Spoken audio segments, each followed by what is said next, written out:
Hello guys, నా పేరు Maitra Venkata. My channel ఇప్పుడు కారణం మన ఛానల్ సబ్స్క్రైబ్ చేసుకోకపోతే ఇప్పుడే సబ్స్క్రైబ్ చేసుకోండి. పక్కన బెల్ ఐకాన్ ఆన్లో పెట్టుకోండి. నా ఫర్దర్ వీడియోస్ మిస్ అవ్వకుండా చూడొచ్చు.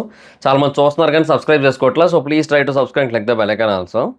సో ఇంకా నిన్నటి మ్యాచ్ కోసం ఈరోజు నేను ఒక వీడియో పెట్టా. యాక్చువల్గా ఆ వీడియోలో నేను చెప్పా ఆర్సీబీ వర్సెస్ జీటీ మ్యాచ్ అవుతుంది కదా. సో నాకు తెలిసి ఎందుకో ఆర్సీబీ ఓడిపోతే జీటీ గెలుస్తుంది అనిపిస్తుంది. బేసిక్గా ఈ మ్యాచ్ బెంగళూరులో కదా.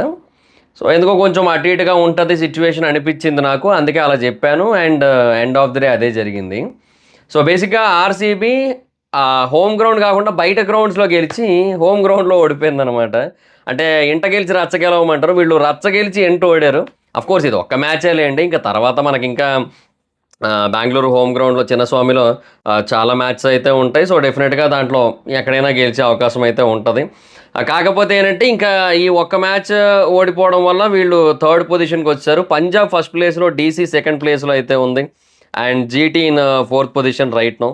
సో అదనమాట సిచ్యువేషన్. సో బేసిక్గా ఇనీషియల్గా స్టార్టింగ్ నుంచి మ్యాచ్ మొదలైనప్పటి నుంచే కొంచెం అటు ఇటుగానే కదిలిందిలేండి టీమ్ స్కోరు. అది పరిస్థితి. ఏదో లాస్ట్కి వచ్చేసరికి కొంచెం గౌరవప్రదమైన స్కోర్ కొట్టిన ఫీలింగ్ వచ్చింది. కానీ అది చిన్నస్వామి స్టేడియం, గ్రౌండ్ చాలా చిన్నగా ఉంటుంది. సో ఆబ్వియస్లీ ఇంకా ఏమో జీటీ గెలవడానికి అవకాశాలు ఎక్కువ ఉన్నాయని అయితే చాలా క్లారిటీగా అనిపించింది. అది మరి situation. So as of now ఈ ఒక్క మ్యాచ్ ఓటమి ఆర్సీబీ మొమెంటాన్ని కంప్లీట్గా దెబ్బతీస్తుందా అంటే నేను అలా అనుకోవట్లేదు. డెఫినెట్గా ఆర్సీబీ విల్ బౌన్స్ బ్యాక్. డెఫినెట్గా మళ్ళీ కమ్బ్యాక్ ఇచ్చి మళ్ళీ గెలుస్తుందని అనుకుంటున్నా. బట్ ఏమో మరి ఎంఐ టీం కూడా కొంచెం కమ్బ్యాక్ మోడ్లోనే ఉంది. నెక్స్ట్ ఏమో వీళ్ళకి ఎంఐతో మ్యాచ్. అండ్ అది కూడా ముంబై స్టేడియంలోనే. సో ఎంఐ హోమ్ గ్రౌండ్లో ఆ మ్యాచ్ జరుగుతోంది. సో ఆ మ్యాచ్లో నాకైతే క్లియర్ కట్ అడ్వాంటేజ్ ముంబై సైడే కనబడుతోంది. అంటే ముంబై టీం కొంచెం ఆల్రెడీ కమ్బ్యాక్ ఇచ్చింది.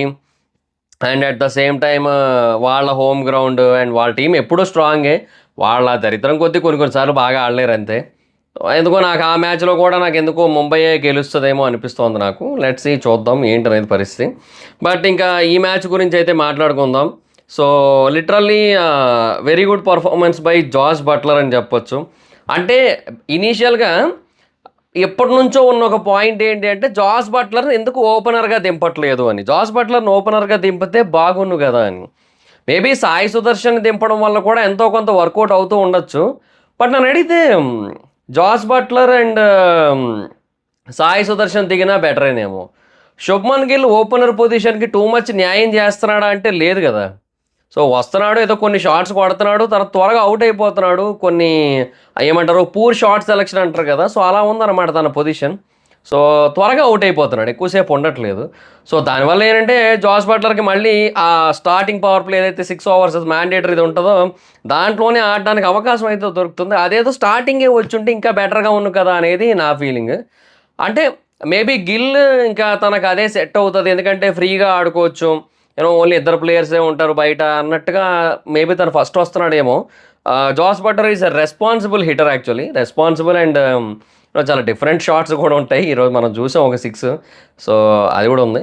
బట్ స్టిల్ చాలా రెస్పాన్సిబుల్గా చూసుకొని ఆడతాడు. అండ్ టైమింగ్తో కొడతాడు, అదంతా ఉంటుంది. సో గిల్ ఏంటంటే కొంచెం హిట్టింగ్ బేసిస్ కదా, మేబీ అందుకే ఆ డెసిషన్ తీసుకుంటున్నారేమో. బట్ నన్ను అడిగితే జాస్ బట్లర్ కనుక ఓపెనర్గా వస్తే ఇద్దరు శుభ్మన్ గిల్ ప్లేస్లో ఆరు సాయి సుదర్శన్ ప్లేస్లో, ఇద్దరులో ఎవరి ప్లేస్లో వచ్చినా కూడా టీం ఇంకొంచెం బెటర్ పొజిషన్లో ఉంటుంది అనేది నా స్ట్రాంగ్ ఫీలింగ్. కోర్స్ ఇప్పటికీ బాగానే ఉందనుకోండి, బట్ స్టిల్ ఇంకా బెటర్గా ఉంటుంది అనేది నా ఫీల్. సరే ఒకసారి మ్యాచ్ గురించి డీటెయిల్గా అయితే మాట్లాడుకుందాం. బేసిక్గా గుజరాత్ టైటాన్స్ టాస్ అయితే గెలిచింది.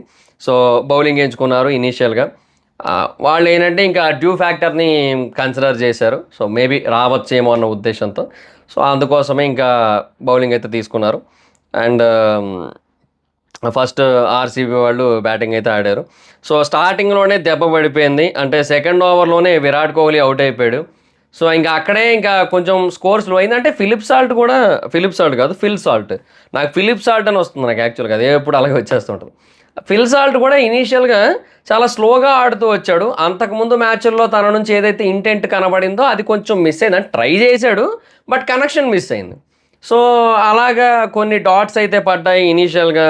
అండ్ బెస్ట్ పార్ట్ ఏంటంటే వీళ్ళ టీం నుంచి వెళ్ళిపోయిన సిరాజ్ వీళ్ళకి మంచి కంబ్యాక్ ఇచ్చాడనమాట.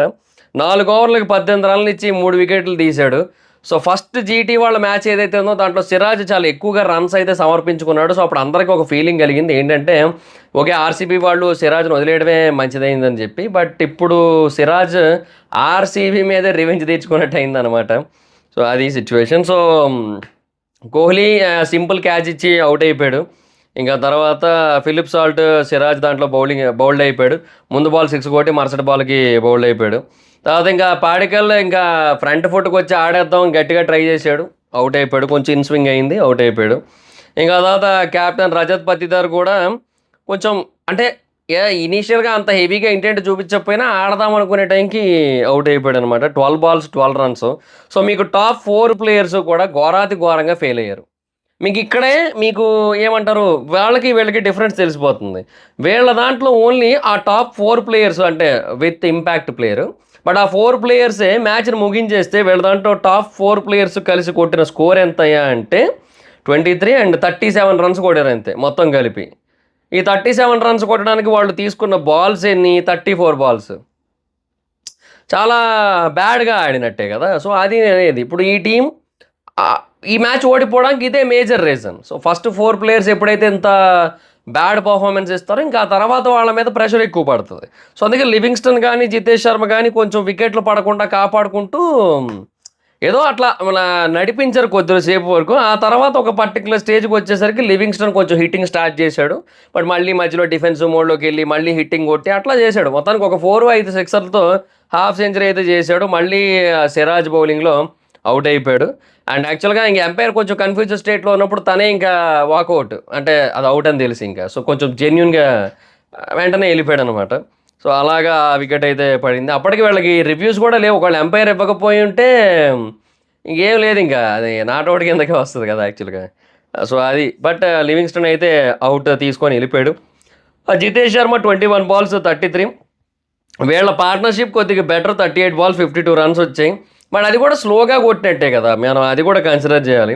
ఇంకా తర్వాత కృణాల్ పాండ్యా రిటర్న్ క్యాచ్ ఇచ్చి వెళ్ళిపోయాడు. ఇంకా తర్వాత లివింగ్స్టన్ టిమ్ డేవిడ్ వీళ్ళు 24 balls 46 runs కొట్టారు. సో వాళ్ళ పార్ట్నర్షిప్ కొంచెం బెటర్గా వెళ్ళింది. అండ్ తర్వాత టిమ్ డేవిడ్ భువనేశ్వర్ వీళ్ళిద్దరు పార్ట్నర్షిప్ ఒక 19 runs వచ్చింది. అందులో 17 టిమ్ డేవిడే, భువనేశ్వర్ ఒకటే ఒక ఎక్స్ట్రా వచ్చింది, అది వైడ్ వేసాడు సిరాజు. సో అది మరి పరిస్థితి. సో ఓవరాల్గా వీళ్ళ స్కోర్ 169కి వెళ్ళిందంటే అది లాస్ట్లో ఆ టిమ్ డేవిడ్ మెరిపించిన కొన్ని మెరుపులు. లాస్ట్ బాల్కి బౌల్డ్ అయిపోయాడు, పర్ఫెక్ట్ యార్కర్ అది. అది కూడా కొంచెం ఆ మైండ్ గేమ్స్ అట్లా ఆడి ముందు కొంచెం బౌలింగ్ వరకు వేస్తా అంటే లైన్ వరకు వచ్చి మళ్ళీ ఆగిపోయి మళ్ళీ వెళ్ళి కొంచెం అట్లా జరిగినాయి. సో మంచి ఆ పర్ఫెక్ట్ యార్కర్ వేసాడు. యాక్చువల్గా టిమ్ డేవిడ్ చాలా హైట్ పర్సన్. సో ఆ మనిషికి పర్ఫెక్ట్ యార్కర్ వేస్తే బౌల్డ్ అయిపోతాడు, ఎందుకంటే కొట్టద్దా కింద కొంగి అంత ఈజీ కాదు. సో అవుట్ అయిపోయాడు. సో అది పరిస్థితి. ఇంకా వీళ్ళ బౌలింగ్ విషయానికి వచ్చినట్టయితే బెస్ట్ బౌలింగ్ వేశారు ఒక 3 bowlers అయితే మాత్రం. ఒకరు సిరాజ్ 4 overs 19 runs ఇచ్చి 3 wickets 4.3 ఎకానమీతో 4.8 ఎకానమీతో బౌలింగ్ వేశాడు, అంటే నెక్స్ట్ లెవెల్ కంబ్యాక్ అసలు. తర్వాత Sai Kishore 4 overs 22 2 runs 2 wickets తీశాడు 5.5 ఎకానమీతో. ప్రసీద్ లాస్ట్ ఓవర్లో కొంచెం యాక్చువల్గా గట్టిగానే సమర్పించుకున్నాడు. యాక్చువల్గా 16 runs వెళ్ళిపోయినాయి. ఒకవేళ 16 runs కనుక వెళ్ళకపోయినట్టయితే ప్రసీద్ 3 overలకు ఇచ్చేది 10 runs. ఇంకా అర్థం చేసుకోండి ప్రసీద్ ఎంత నెక్స్ట్ లెవెల్లో బౌలింగ్ వేశారు. అదే కాదు 6వ ఓవర్ ఇచ్చాడంటే పవర్ ప్లే లాస్ట్ ఓవర్ ఇస్తే 2 runs 3 runs ఇచ్చాడు. ఆ టైంలో నాకు బాగా గుర్తు 3 runs ఇచ్చాడు అది. సో ఆ తర్వాత 8వ ఓవర్ వేసి 1 run ఇచ్చాడు. ఆ తర్వాత 1 over 7 runs వచ్చాయి. సో మొత్తంగా ఇలాగా 11 runs వచ్చాయి. ఒకటి ఎల్బీ కాబట్టి తన కౌంట్లోకి రాదు, ఎక్స్ట్రా కిందకు వస్తుంది అది. సో అది సిచ్యువేషన్. అంత బాగా బౌలింగ్ వేసాడు. లాస్ట్ ఓవర్ కొంచెం వెళ్ళిపోయింది అంతే. బట్ అయినా 6.5 ఉంది తన ఎకానమీ. అంటే చూసుకోండి లాస్ట్ ఓవర్ 16 ఇచ్చినా కూడా. సో అంత బాగా వేసాడు. అర్షద్ ఖాన్ ఒక 8.5 కొంచెం గట్టిగా ఇచ్చాడు. ఇషాంత్ 2 overs 27 13.5 కొంచెం ఎక్కువ వెళ్ళిపోయింది, బాగా ఎక్కువ వెళ్ళింది. వీళ్ళిద్దరి కంటే బాగా ఎక్కువ ఇచ్చింది అయితే రషీద్ ఖాను ఇంకా నెక్స్ట్ లెవెల్ అని చెప్పొచ్చు. 4 overs 54 ఇచ్చాడు. బట్ అంత ఇచ్చుకున్న టైంలో రషీద్ ఖాన్ అనిపించింది నాకైతే. రషీద్ ఖాన్కి ఇచ్చే బదులు అర్షద్ ఖాన్కో లేదంటే ఇషాంత్కో ఇచ్చుకున్నా బెటర్ అయినేమో అనిపించింది. Maybe Rashid Khan wicket taker కదా అని ట్రై చేసి ఉంటారేమో కానీ బట్ స్టిల్ ఈ పర్టిక్యులర్ మూమెంట్లో తన ఏమంటారు బౌలింగ్ స్టైల్ మారిపోయి ఉండడం అవన్నీ కూడా అంతగా సెట్ కావు. సో అలాగా ఒకరిద్దరు బాగా ఇవ్వకపోయినా కూడా బాగా వేయకపోయినా కూడా మిగతా వాళ్ళందరూ బాగా అద్భుతంగా బౌలింగ్ చేశారు కాబట్టి బాగా రిస్ట్రిక్ట్ చేశారు. సో వీళ్ళ టార్గెట్ తక్కువ. ఆబ్వియస్లీ 170 టార్గెట్ అంటే 20 overs that in Chinnaswamy. Stadium చాలా కంఫర్టబుల్ స్టేడియం. ఎందుకంటే చాలా చిన్నగా ఉంటుంది. బౌండరీ లైన్స్ చిన్నగా ఉంటాయి ఆబ్వియస్లీ. సో ఈజీగా కంఫర్టబుల్గా సిక్స్లు కొట్టుకోవచ్చు. సో అది మరి పరిస్థితి. సో ఇంకా ఆ కంఫర్ట్ జోన్ ఉంది కాబట్టి వీళ్ళు కూడా కొంచెం జాగ్రత్తగానే ఆడుతూ వచ్చారు స్టార్టింగ్ నుంచి కూడా. అండ్ తర్వాత ఒక స్టేజ్కి వచ్చేసరికి శుభ్మన్ గిల్ ఏదో కొట్టడానికి ట్రై చేసి అవుట్ అయిపోయాడు. అండ్ పవర్ ప్లేలో వీళ్ళకి ఎక్కువ రాలేదు. 6 ఓవర్స్కి 42 రన్సే వచ్చాయి. జాస్ బట్లర్ వచ్చినంటే కొంచెం జాగ్రత్తగా ఆడతారు కదా. సో అది జరిగింది. బట్ ఇంకా తర్వాత నుంచి స్టార్ట్ చేశారు. ఓవరాల్గా సాయి సుదర్శన్ ఏదో ఎంత షాట్కి ట్రై చేసి అవుట్ అయిపోయాడు కానీ, అంటే ఆల్రెడీ అదే షాట్లో ఒక 6 కొట్టాడు కదా, అందుకని అట్లా ట్రై చేశాడు. బట్ ఇంకా అది బిస్కెట్ అయ్యి ఇక 49 దగ్గర అవుట్ అయిపోయాడు. ఒక రన్ కొట్టుంటే హాఫ్ సెంచరీ అయిపోనేమో. 36 balls 49 runs. Shubman Gill 14 balls 14 runs. Shubman Gill fail అయినట్టు, ఎందుకంటే 100 స్ట్రైక్ రేట్తో ఆడాడు యాక్చువల్గా. సో తర్వాత జాస్ బట్లర్ మాత్రం ultimate 39 balls 73 runs, 5 fours 6 sixers. So అది హైలైట్ అని చెప్పొచ్చు. ఆ తర్వాత ఇంపాక్ట్ ప్లేయర్గా వచ్చిన రూదర్ఫోర్డ్ 18 balls 30 రన్స్, ఒక 4 3 సిక్సర్లు ఫినిష్ చేశారు ఇద్దరు కలిసి. ఎక్స్ట్రాలు పెద్దగా ఏమీ ఇవ్వలేదు, బట్ అయినా కూడా ఇంకా వీళ్ళే కొట్టేశారు మ్యాక్సిమం అంతా కూడా.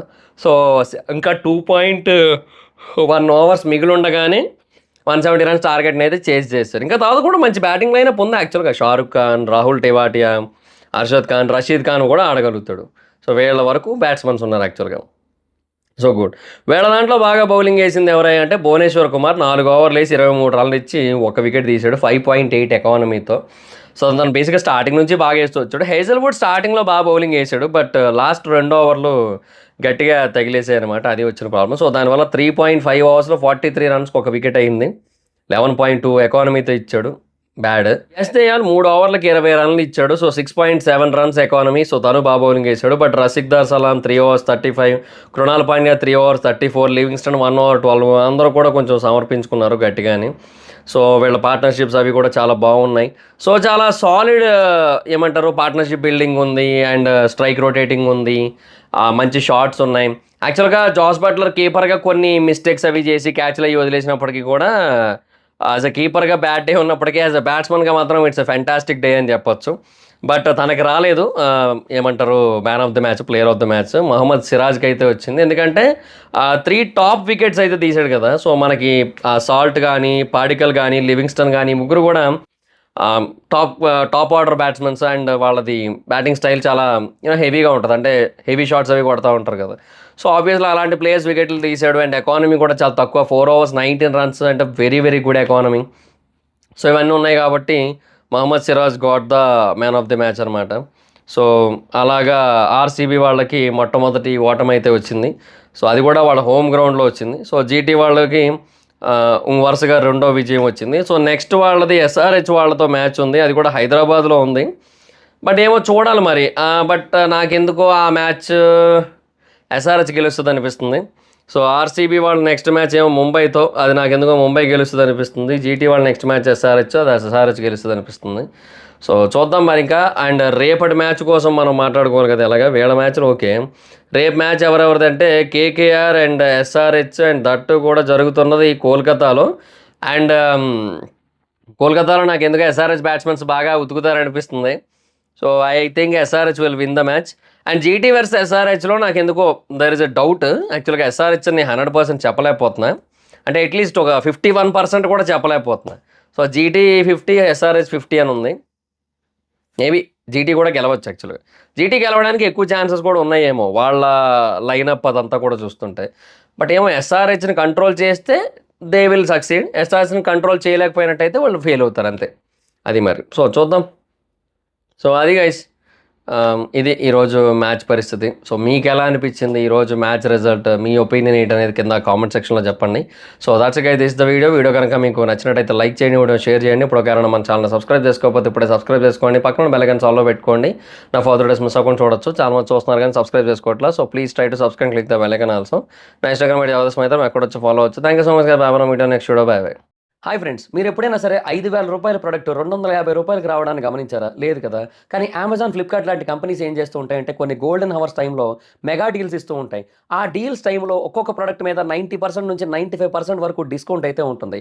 అయితే ఈ డీల్స్ కోసం మీరు కాన్స్టెంట్‌గా ఆ యాప్స్ చెక్ చేస్తూ ఉండలేరు కదా! కానీ మీకోసం నేను వాటన్నిటిని కూడా కాన్స్టెంట్‌గా చెక్ చేస్తూ ఉంటాను. అండ్ దాంట్లో ఎప్పుడు ఏ డీల్ పెట్టినా కూడా ఇమ్మీడియేట్‌గా మీకు ఆ ప్రొడక్ట్‌ని అయితే షేర్ చేస్తాను. మీరు ఇమ్మీడియేట్‌గా ఆ ప్రొడక్ట్‌ని పర్చేజ్ చేయొచ్చు దాని నుంచే. అండ్ అంతేకాదు కొన్ని ఎక్స్ట్రార్డినరీ ప్రొడక్ట్స్ ఉంటాయి. వాటిని మీరు బయట ఎక్కడ కూడా చూడరు.